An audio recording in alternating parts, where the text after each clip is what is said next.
Mr. Silent Channel. Tagalog Novels. Muling pagsilang. Kabanata 16 hanggang 20. Ang mundo ng mayaman. Pagkatapos maligo, bumalik si Hong Dali sa kanyang silid. Kung susundin mo ang mga karaniwang tuntunin, dapat kang matulog sa oras na ito. Ngunit hindi ngayon, mayroon pa siyang napakahalagang mga bagay na dapat gawin. Pagbukas ng computer, nagsimulang maghanap si Hong Dali sa internet. Kailangan kong sabihin na ang isang computer ay isang napakakapakipakinabang na tool. Bagamat hindi niya alam kung ang mga search engine sa mundong ito ay Google at Duniyang, natural na hindi ito problema para sa kanya. Casual niyang binuksan ang browser, inayos ang mga setting, at mabilis na natagpuan ang kanyang target. Ang pinakamalaking search engine sa mundo ay tinatawag na Change. Hinanap ito ni Hong Dali ng 2 beses at natigilan siya. Isa talaga itong industriya na pag-aari ng pamilyang Hong. No wonder sobrang mayaman ang pamilya niya. Kung nangingibabaw siya sa mga search engine, hindi maaaring nasa masamang kalagayan ang kanyang ekonomiya. Ang pinakakagyat na gawain ngayon ay ang unang maunawaan ang pangunahing background ng mundong ito. Alam lang ni Hong Dali na ang mundong ito ay halos kapareho sa lupa, ngunit kailangan pa rin niyang maghanap ng tiyak na impormasyon kung aling mga bagay ang pareho at kung alin ang naiiba. Makalipas ang 1 oras, nagpakawala ng mahabang hininga si Hong Dali at sa wakas ay nakakuha ng magaspang na ideya. Lumalabas na ang mundong ito at ang lupa ay maaaring ituring na magkatulad na mundo. Ang bansa ay pareho pa rin ng bansa, at ang panahon ay pareho pa rin. Gayunpaman, kahit na ang mga makasaysayang trajectory ay magkatulad, hindi sila eksaktong pareho. Sa China, ang mga dinastiya ay nasa ayos ng Tang, Song, Yuan, Ming at Qing, ngunit iba ang mundong ito. Pagkatapos ng dinastiyang Ming, hindi ito ang dinastiyang Qing, kundi ang dinastiyang Hua. Matapos ang halos 250 taon ng kasaysayan, bumagsak ang Great China Dynasty, at ang modernong Hangu Tianhezong Kingdom, na tinutukoy bilang kaharian ng langit, ay nagkaroon ng kabisera ng Tianjin City, na katumbas ng Beijing sa lupa. At si Hangu sa Hangu Tianhezong Kingdom na ito ay ang 2 founding father, si Hong Jun ng pamilyang Hong, at si Wu Xuanguan ng pamilyang Wu. Eto na, ang pamilya ko ay inapo ni Hong Jun, ang founding father ng People's Republic of China. Gayunpaman, sa mga dekada mula nang itatag ang People's Republic of China, ang populasyon ng mundo ay lubhang nabawasan dahil sa mga digmaan, kaya walang pagpaplano ng pamilya. Ang 2 pangunahing pamilya, ang pamilyang Hong at ang pamilyang Wu, ay naging mas maraming tao at naging mga higanteng pamilya. Ang sarili kong pamilya ay maituturing na sangay ng pamilyang Hong. Ang mundo ay nagbago, ang dagat ay nagbago, at pagkatapos ng halos 150 taon ng pagtaas at pagbaba, mayroon na lamang 5 tunay na gulugad ng pamilya Hong ang natitira. Ang sarili kong pamilya ang pinakamatibay. Ang Change search engine ay nagmula sa aking ama. Kamay. Sa pamamagitan din ni Chen Ge nalaman ni Hong Dali na ang pangalan ng kanyang ama ay Hong Widyu, pumangatlo sa kanyang mga kapantay, at ang pangalan ng kanyang ina ay Lan Roxy, ang apple of the eye ng pinuno ng pamilyang Lan, isa pang malaking pamilya sa bansa.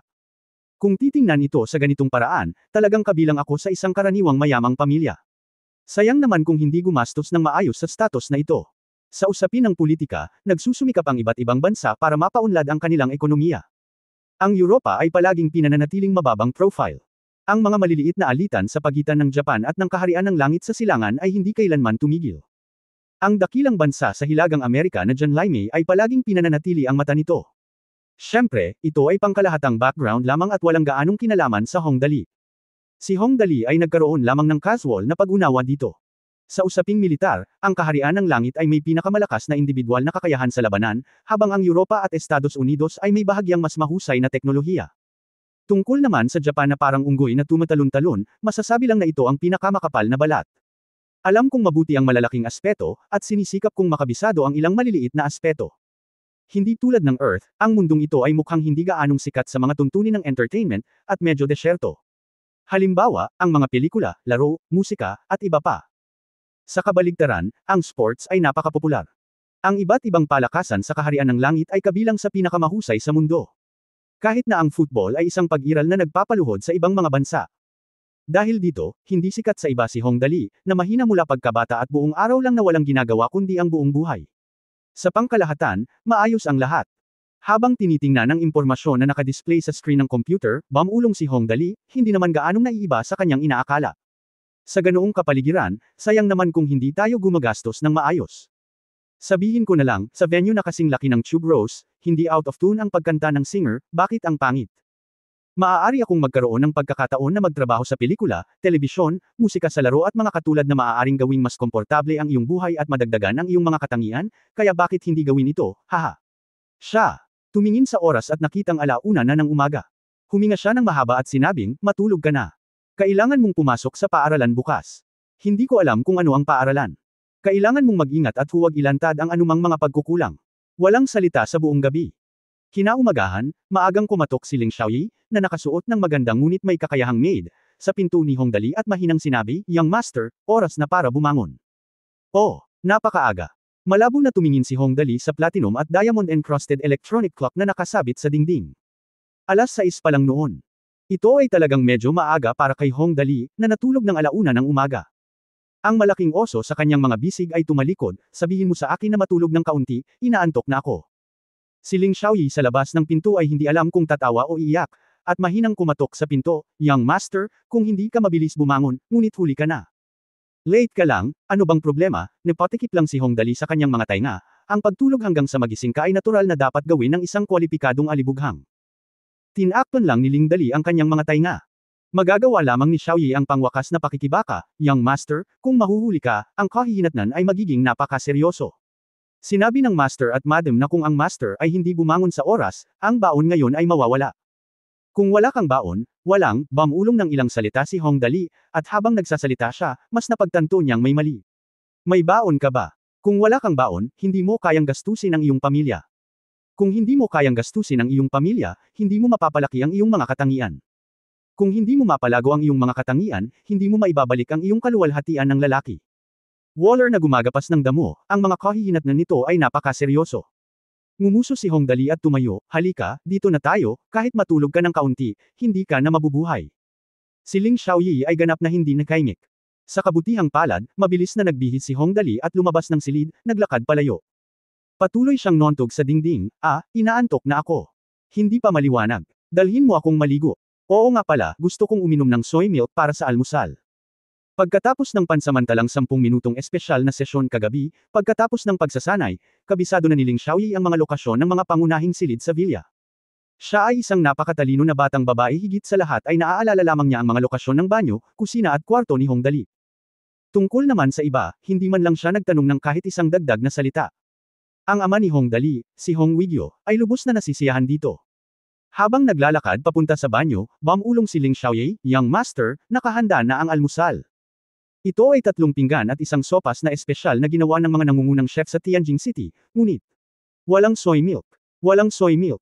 Ngumuso si Hongdali, pagkatapos ay hilingin sa driver na magmaneho para bumili. Ngunit ito ay malayo sa lungsod. Wala bang kotse?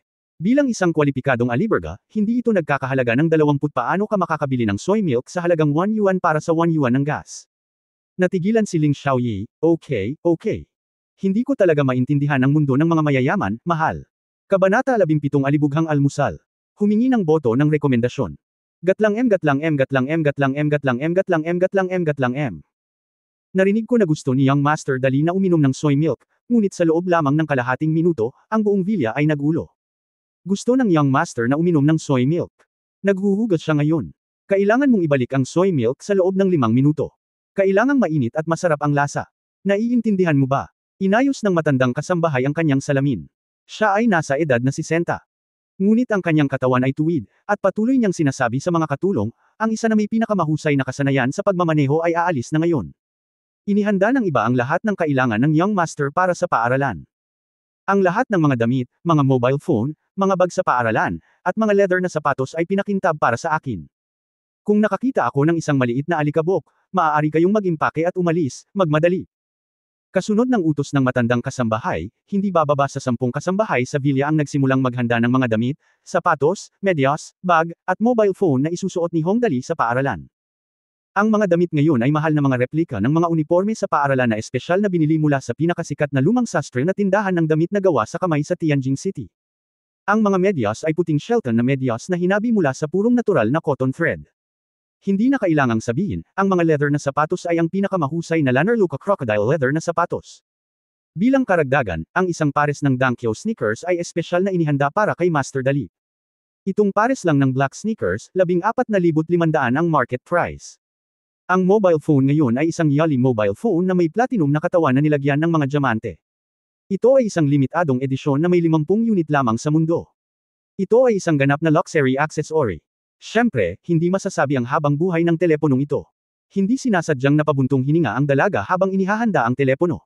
Inaasahan lang niya na magiging maganda ang mood ng young master ngayon, kung hindi, ang teleponong ito na nagkakahalaga ng 125,000 yuan ay kailangang ihulog muli. Hindi kalabisan na sabihin na ang kumpletong outfit ni Hong Dali ay high-end at classy, simple ngunit hindi simple. Walang nakikita sa ibabaw. Ang mga tunay na connoisseurs lamang ang makakaalam kung gaano kahalaga ang mga bagay na ito. Ang mga ordinaryong tao ay pagod na sa pagsusumikap. Ang isang buwan ng pagsusumikap ay maaaring sapat lamang upang makabili ng isang medyas para sa kanyang mga paa. Tungkol naman sa soy milk na gusto niyang inumin, ito ay tinatawag na tunay na luxury product. Ang tagapaglingkod na may pinakamahusay na kasanayan sa pagmamaneho sa Villa ay nagmaneho ng 7 kilometro mula sa Villa patungo sa Tianjin sa isang pinahabang pakpak na Angel na kotse na nagkakahalaga ng 4 na milyon, isang kapatid na bersyon ng Praying Angel, ngunit mas mahal. Sa loob ng 4th Ring Road ng lungsod, bumili ako ng isang tasa ng soy milk sa pinakamagandang tindahan ng almusal sa Laoshidao dito, na nagkakahalaga ng 1 yuan sa kabuuan. Pagkatapos, sa daan pabalik, isang piraso ng pintura ang aksidenteng natambo ng isang bato na nabato ng isang kotse sa daan. I visually inspected it and it cost at least enough to repaint it. Gumastos ng 10,000 yuan. Kaya, uminom si Hong Dali ng 10,000 at 1 yuan na halaga ng soy milk, kumain ng espesyal na atsara ng master ng kusina, at kumagat sa masarap na steamed buns, na sa wakas ay makikita ang isang nasisiyahang ngiti sa kanyang mukha. Ipinahayag niya na siya ay lubos na nasisiyahan, ngunit sa kabaligtaran, ang titulo ng Alibughang Anak ay mas malalim na nakaugat sa puso ng mga tao. Pagkatapos kumain at uminom, at masuot ni Ling Xiaoye ng mahinhin at marangyang kasuotan, sumakay si Hong Dali sa kotse na nakataas ang ulo at buong pagmamalaking pinitik ang kanyang mga daliri, tayo na. Na hindi nakakalimutan ang kanyang mga magulang na sumugod sa kanya palabas. Kumusta, pupunta ako sa paaralan. Dali, ingat ka sa school, huwag kang mahulog, naririnig mo ba ako? Ang ina ni Hong Dali ay malumanay na tinulungan siyang magayos ng kanyang mga damit, at pagkatapos ay sinabi, okay, let's go. Kaya, si Hong Dali, ang pinakawalang uliran na alibughang anak sa kasaysayan, ay nagsimula ng kanyang napakagandang karera sa paaralan. Habang nasa daan, inisip ni Hong Dali ang klase, kaya nagbigay siya ng mga espesyal na tagubilin bago umalis. Isang masamang tao ang nagpunta upang suriin muna ang hangin, kaya ang 3 ordinaryong prayer angel na orihinal na nagbukas ng daan ay naging 2. Siyempre, ang lineup pa rin ng 24K Krypton Gold Dog Eyes na nagbubulag-bulagan sa mga dumadaan. Maraming tao ang nagsabi, tingnan mo, si Hong Dali, ang sobrang alibughang anak ng pamilya Hong, ay mas alibughang sa pagkakataong ito. Oo, sayang, ang Diyos ay walang mga mata para sa gayong maluho at alibughang estilo. We are all from the same world, bakit ang laki ng agwat?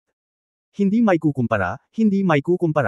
Humigit kumulang 10 minuto ang biyahe ng 3 sasakyan at tuluyang huminto sa tapat ng gate ng Tianjin Private Noble College.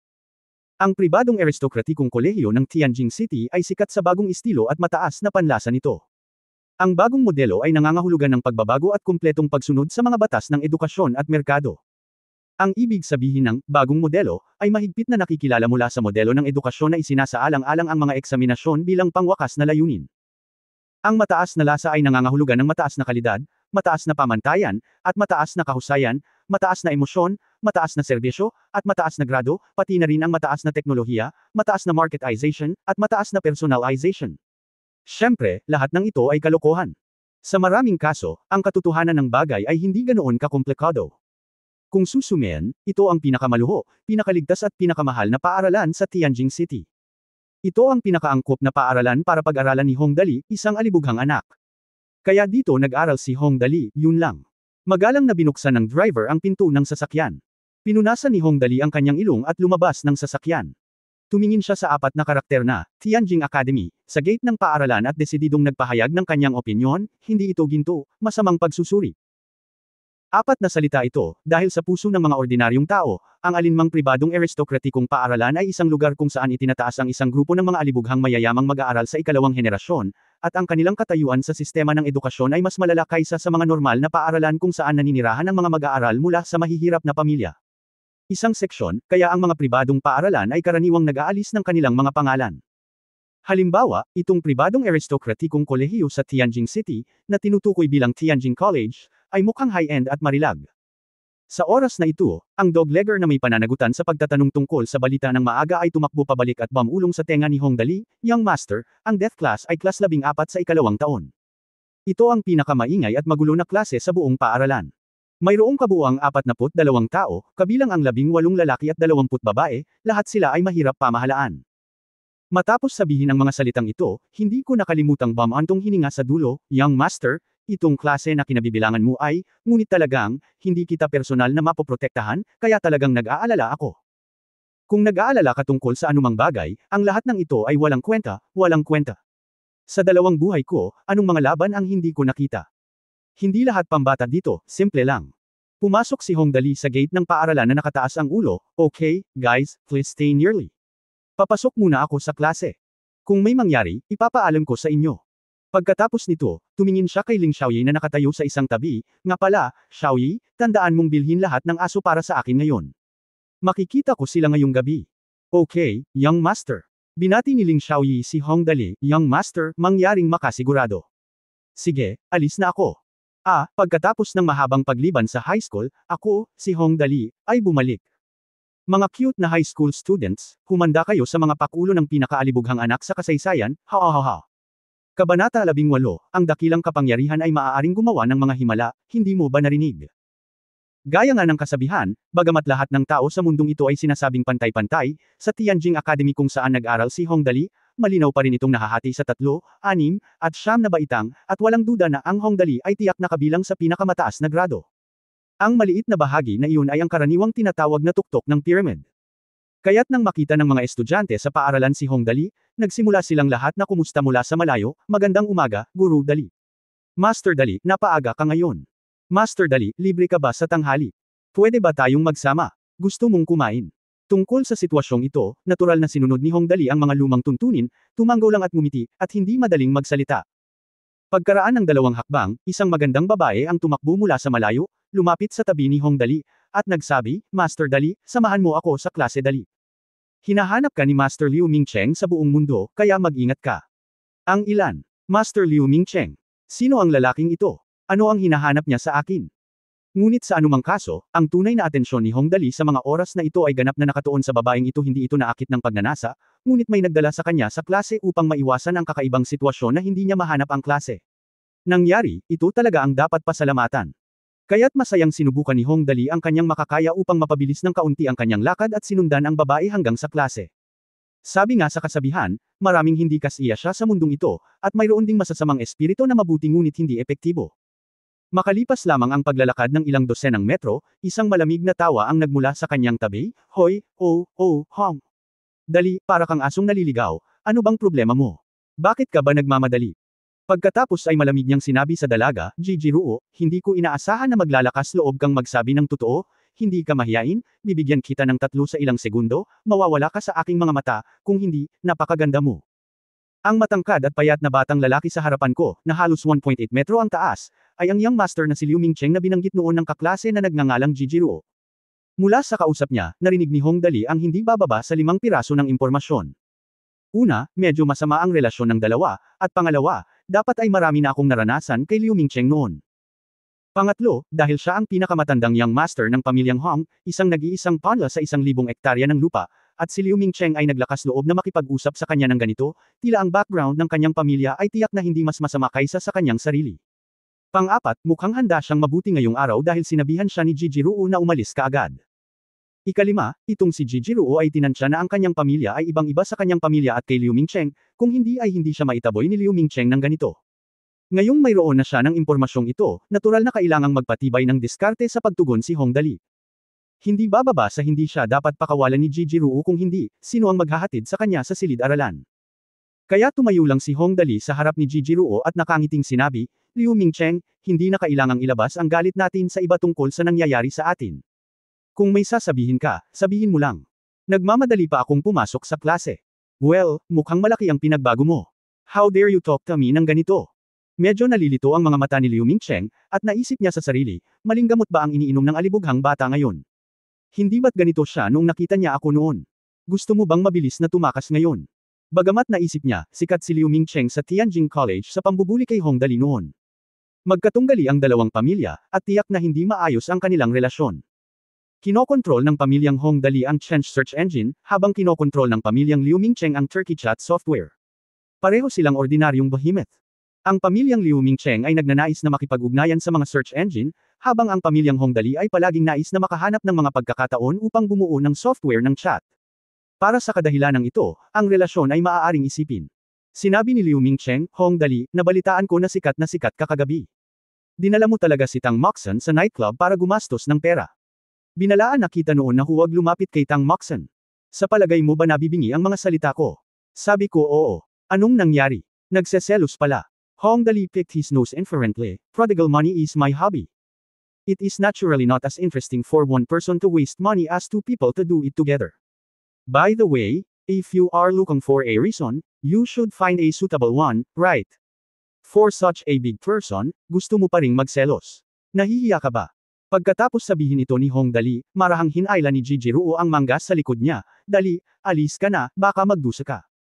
Mula sa pagkabata hanggang sa pagtanda, bagamat lagi kong pinanghahawakan ang paniniwala na ang pagdurusa ay isang pagpapala, hindi ako kailanman nagdusa ng pagkawala kapag nahaharap sa isang tulad ni Liu Mingcheng na nagsimulang makipag-away sa akin. Sa oras na ito, silang dalawa ay magkaharap, at ang mga nakapaligid na kaklase ay nagtipon mula sa malayo, nakatayo sa isang malaking bilog, at pinag-usapan ito. Tingnan mo, kaharap na naman ni Hong Dali si Liu Mingcheng. Ito ang sabi ng mga may gusto sa mga nanonood ng kilig. Naku, laging binubuli ni Liu Mingcheng si Hong Dali dahil sa tangkad niya. Hindi ko na matiis. Ito ay isang taong may wasak na pakiramdam ng hustisya.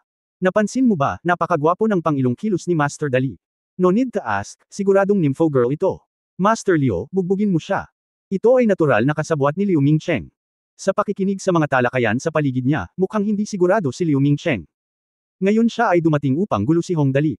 Ang dahilan ay kaninang umaga ay narinig niya na nagpakita si Hong Dali sa nightclub kasama si Tang Moxon. Noon pa man ay pinagnanasaan niya ang kagandahan ni Tang Moxon at tinuturing si Tang Moxon bilang perpektong diyosa sa kanyang puso. Magandang bagay. Ngayon na si Tang Moxon ay talagang nakasama ni Hong Dali sa unang pagkakataon, kailangan niyang mabalisa. Alam niya na si Tang Moxon ay hindi may iwasang nauugnay sa pamilyang Hong. Bilang karagdagan, si Hong Dali, ang alibughang anak ni Tang Moxon, ay palaging hindi gusto sa kanya, kaya hindi kailanman nang ahas si Liu Mingcheng na salakayin si Tang Moxon. Ngunit ngayon ay biglang nagbago ang sitwasyon. Biglang magkarelasyon sina Tang Moxon at Hong Dali, kaya hindi na makaupo si Liu Mingcheng. Para sa isang mayamang second generation na lalaki na may malalang problema sa virginity, ang babaeng gusto niya ay bawal hawakan ng iba, kahit isang daliri. Kaya't sa sandaling nakuha niya ang balita kaninang umaga, galit na pinatawag ni Liu Mingcheng ang mga tao upang hanapin ang campus para sa kinaroroonan ni Hong Dali. Nang pumasok si Hong Dali sa campus sa unang pagkakataon, may nag-abiso kay Liu Mingcheng, at nangyari ang kasalukuyang eksena. Sa pagharap sa karamihan ng napakaraming kaklase sa paligid niya, si Liu Mingcheng ay naging mas mayabang. Naglakad siya palapit kay Hong Dali at halos magkadikit ng mukha. Mahina ka daw sabi ng doktor, kaya tinawag ka ng mga magulang mo na Dali. Sa tingin mo ba ay malakas ka para hamanin ako? Hindi mo ba narinig na gumagawa ng kababalaghan si Dali? Si Hong Dali ay naghukay ng malagkit na piraso ng booger mula sa kanyang butas ng ilong at marahang idiniin ito sa dibdib ni Liu Mingcheng, kung mayroon kang sasabihin, sabihin sa akin kaagad. Ang aking oras ay mahalaga. Ang pagkilos na ito ni Hong Dali ay agad na ikinagulat ng lahat ng mga estudyante sa paligid niya. Nagulat din si Liu Mingcheng. Matagal na niyang binubuli si Hong Dali, ngunit hindi pa niya nakitang nang ahas si Hong Dali na gawin ito. Ikaw. Galit na galit si Liu Mingcheng kaya itinaas niya ang kanyang kamao, maniwala ka man o hindi, bubugbugin kita. Ngunit bago niya natapos ang kanyang mga salita, biglang gumawa ng snap sound si Hong Dali at bumagsak sa lupa. Kabanata 11 ang Invincible Brother Dali. Happy Lantern Festival sa lahat. Maaari mo bang sabihin sa akin kung mayroong tangtang? Maging matatag ka. Gatlang M gatlang M gatlang M gatlang M gatlang M gatlang M gatlang M gatlang M. Sa pagsasalita, gusto lang talaga ni Liu Mingcheng na samantalahin ang salita at takutin si Hong Dali. Kung tutusin, sikat si Hong Dali sa pagiging mahina at may sakit at labis na hinahangaan ng kanyang mga magulang. Sinong maglalakas loob na tretuhin siya ng ganito? Tinataya ni Hong Dali na mawawala siya sa loob ng isang oras kung aaksyon siya. Kahit na ang background ng pamilya ni Liu Mingcheng ay halos kapareho ng sa Hong Dali, ang tanging kahihinatnan ng pag-atake sa Hong Dali ay ang dalawang pamilya ay ganap na magwawasak. Si Hong Weigyu at ang kanyang asawa ay hindi utol na gamitin ang lahat ng kanilang lakas upang labanan ang pamilya Liu. Ang ganitong mga kahihinatnan ay talagang hindi mabata para kay Liu Mingcheng, na hindi lamang ang lalaki sa pamilya. Kaya't nang biglang bumagsak si Hong Dali sa lupa, ang lahat ay ganap na natulala. Isang tao ang nagsabi, tingnan mo, nahulog si Master Dali. Sa pagkakataong ito si Liu Mingcheng ay ganap na may kapansanan.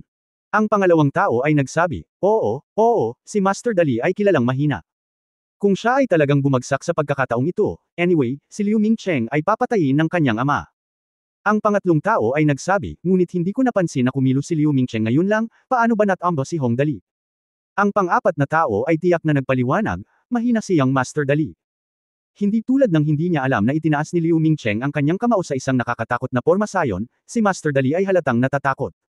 Ang ikalimang tao ay tumango, bueno, tiyak na iyon ang kaso, si Liu Mingcheng ay talagang miserable sa pagkakataong ito. Laking gulat ni Liu Mingcheng. Siya ay bumagsak, na may luha at uhog na lumalabas sa kanyang ilong, Hong Dali, nagbibiro lang ako, ikaw, hindi ka talaga natatakot, di ba? Magsalita ka dali. Magsabi ka ng isang bagay. Si Hong Dali ay nakahiga sa kama sa lupa, tinakpan niya ang kanyang puso ng nanginginig na mga kamay, o aking munting puso, takot akong mamatay sa iyo. Liu Mingcheng, napakalupit mo, alam ba ng mga miyembro ng iyong pamilya? Matapos marinig ang pagsasalita ni Hong Dali, sa wakas ay binitawan ni Liu Mingcheng ang mga desserts. Kung talagang nahulog at nahimite si Hong Dali, kailangan niyang mag-impake at umalis sa pamilya Liu. Mabilis siyang humingi ng awa, Dali, nagkamali ako, hindi ba? Are you okay? Sinabi ni Hong Dali sa nanginginig na boses, ang aking katawan ay bumagsak sa lupa ng malakas, ano sa palagay mo? Halos umiyak si Liu Mingcheng, bueno, tingnan natin kung sira ito. Masakit ba? Dapat kang bumangon ng mabilis. Siya ay sikat sa pagiging malakas at mahina, ngunit pagkatapos ng pagkahulog, tila siya ay magiging baldado ngayon. Hindi bumangon si Hong Dali sa anumang dahilan. Napahiga siya sa lupa at sumigaw, oh, ang siko ko. Oh, ang baras ng balakang ko. Oh, ang tuhod ko. Sabi ni Hong Dali habang nanginginig ang mga kamay. Hinawakan niya ito, at napasigaw siya nang mahawakan niya ang isang lugar. Nang sumigaw siya, nang inag ang mga kilay ni Liu Mingcheng. Tila siya ay nahulog ng husto, at sa pagkakataong ito siya ay ganap na natapos. Ang mga estudyante sa paligid niya ay lubos ding natakot kay Hong Dali. Ang pagbagsak ay tila talagang mabigat, at siya ay talagang nasa problema sa oras na ito. Kapag nalaman ito ng kanyang mga magulang, kailangan na nilang pumasok sa paaralan sa loob ng ilang minuto. Kung hindi siya magagalit, para itong usok na umaahon mula sa libingan ng kanyang mga ninuno. Sa hindi inaasahang pagkakataon, sumigaw si Hong Dali ng ilang beses, at sa wakas ay buod ito, oh, hindi man lang masakit. Hindi masakit, kaya sumigaw ka. Nadama ni Liu Mingcheng na ang kanyang puso ay kasing saya ng pagsakay sa roller coaster, pagbangon at pagbaba. Sumisigaw ng desperadong, matagal na, pakiusap, ihinto ang paggamit ng paraan ng pag-aalis at bumangon kaagad. Dahil hindi ito masakit, subukan natin ng mabilis at tingnan kung kaya pa nating maglakad. Subukan. Hong Dali kinuha ang kanyang kaliwang balikat bilang sentro ng bilog, lumakad siya patagilid sa lupa sa isang bilog, kaya ko pa ring maglakad.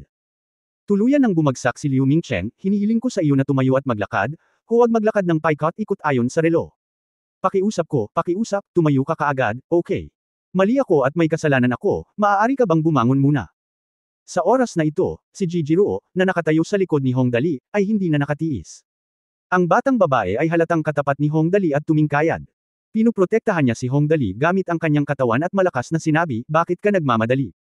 Hindi tulad ng hindi mo alam na si Hong Dali ay palaging mahina. Paano siya makakatayo ng ganoon kabilis pagkatapos mahulog ng napakalakas? Kung susugurin mo siya muli, kung nagmamadali si Hong Dali, kung may mangyari pa, kakayanin mo ba? Magandang babae. Humiga si Hong Dali sa lupa at sumigaw. Sabay tingin dito at nakitang maputi. Pinuprotektahan pa rin ako ng batang babae sa oras na ito, mabuti. Muling sumigaw si Hong Dali, kaya kong maglakad, ngunit bakit masakit pa rin ang aking balakang? Nako, ang init.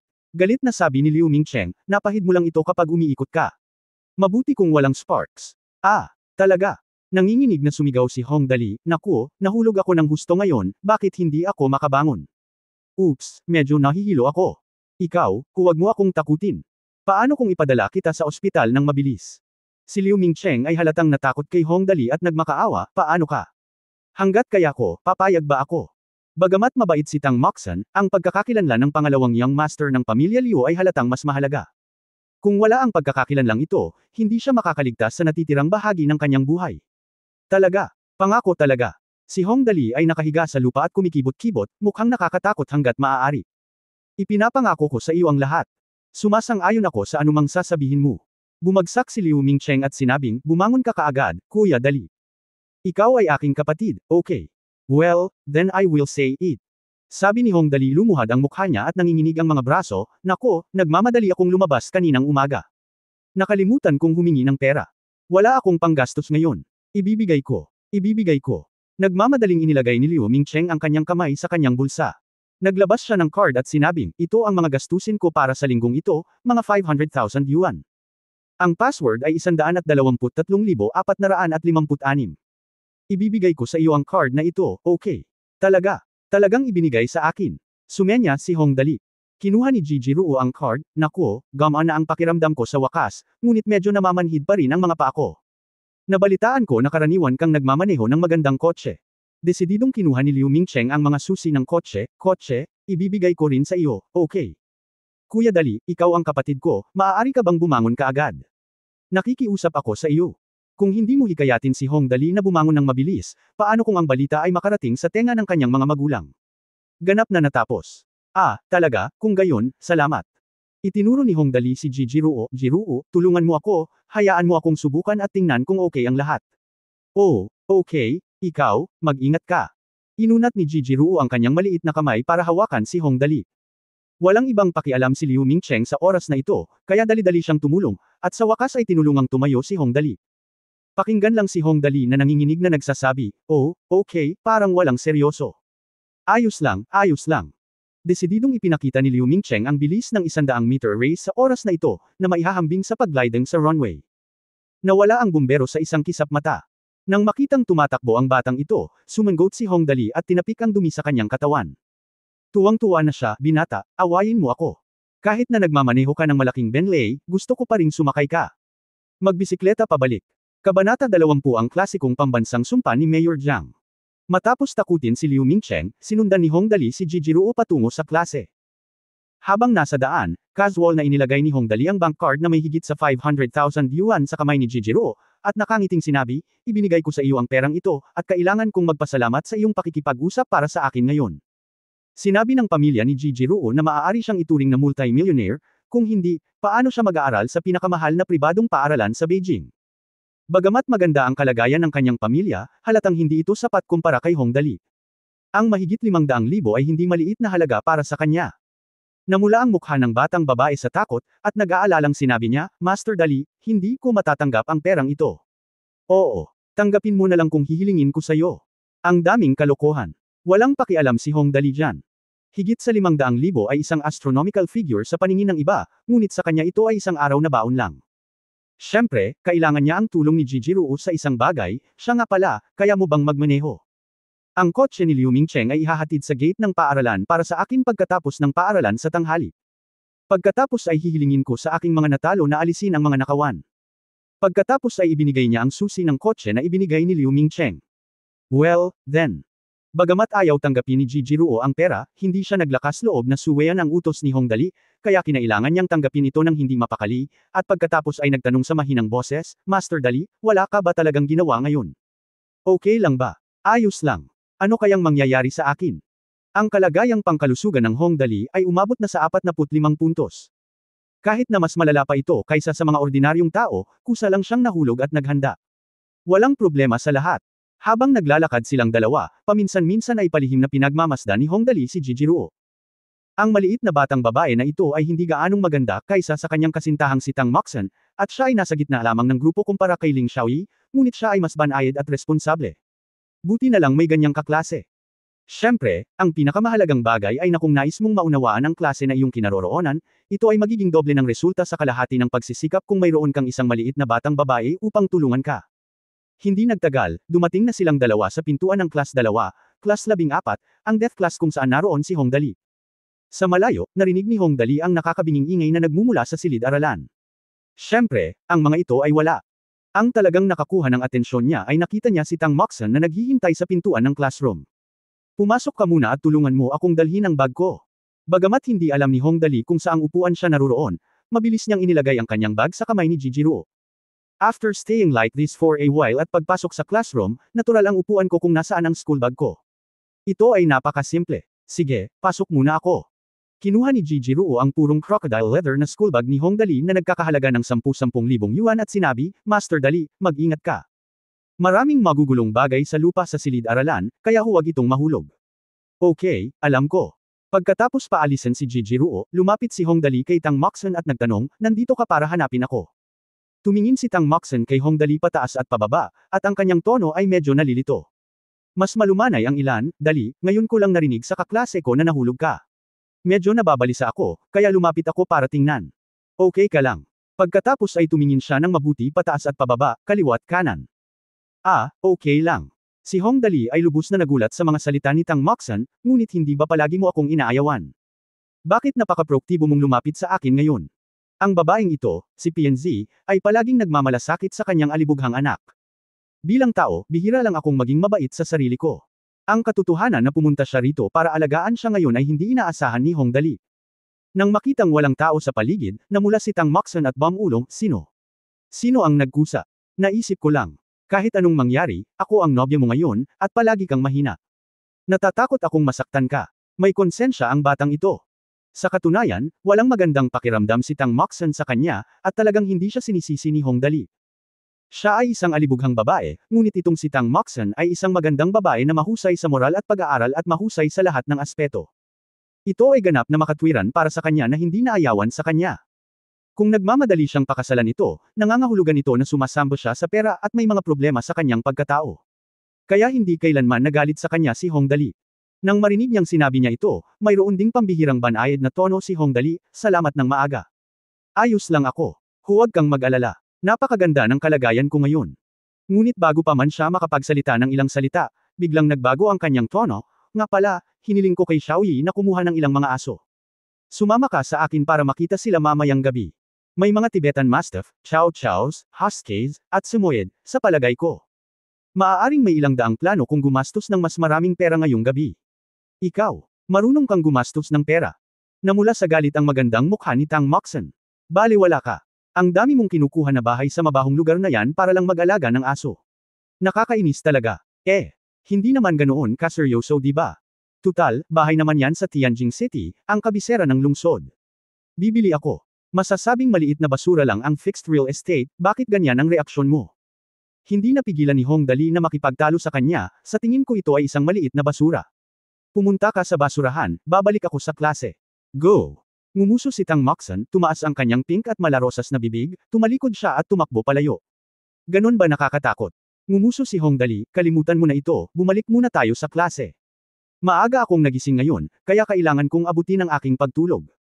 Kasabay nito, sa ika-12 palapag ng Tianjin Municipal Government Building, Mayor's Office. Mayor Jiang, iniistorbo kita ng maaga. Wala akong inaantala, tama. Ang ama ni Hong Dali, si Hong Weiguo, ay sumandal sa likod ng sofa sa opisina at ngumiti kay Mayor Jiang, na nagsusulat sa kanyang mesa. Si Mayor Jiang ay nasa 50 taong gulang, na may mukha na Chino, makapal na kilay at malalaking mata. Kamukha niya si Zhu Shimao, ang sketch actor ni Hong Dali noong siya ay nasa Earth. Siya yung tipo ng tao na madaling makita bilang mabuting tao. Sa oras na ito, hindi ko alam kung ano ang sinusulat ko. Mabilis akong sumulat, ngunit sumagot ako, matandang Hong, mangyaring itigil ang pagbibiro. Anong uri ng relasyon sa pagitan natin ang kailangan natin ng gayong kagandahang loob? Ngunit medyo curious din ako, ikaw ano ang problema sa pagpunta sa aking lugar? Humigop ng tsaa si Hong Weiguo, at nang umalis ang sekretarya ni Mayor Jiang at siya na lang at si Mayor Jiang ang naiwan sa opisina, sinabi niya, sa totoo lang, ito ay dahil sa bumangon ng aking alibughang anak. Ang iyong pamilya ay masigla. Kumunot ang noo ni Mayor Jiang at nagtanong, ano ang nangyari sa kanya? Pero hindi tama iyon. Mukhang hindi naman siya natalo sa normal na kalagayan. Hindi mo dapat basta-basta kung may gumagastos ng kaunting pera, di ba? Hindi ko na ito basta-basta sa pagkakataong ito, dahan daw ang sabi ni Hong Weiguo, gayon din ang alibughang batang ito kagabi. Bakit ka baliw? Bumili ka talaga ng real estate sa Yalesiang, West 4th Ring Road, na nagsasabing gusto mong mag-alaga ng aso. Bumili ng bahay para mag-aalaga ng aso. Nagulat si Mayor Jiang sa pagsusulat, magkano ang binili mo? Ang aktwal na halaga ng 33 milyong real estate, hindi kasama ang bahagi ng kanyang kayamanan, ay humigit kumulang 30 milyon. Walang magawang sabi ni Hong Weiguo. Banal na tae. Si Mayor Jiang, na palaging matatag at mahinahon kahit nagumuho ang bundok sa kanyang harapan, ay agad na naglabas ng isang klasikong pambansang sumpa pagkatapos marinig ang mga salita ni Hong Weiguo. End of this chapter. Pahingi naman ng like, share at subscribe mo na rin para updated ka sa susunod na kabanata. Salamat.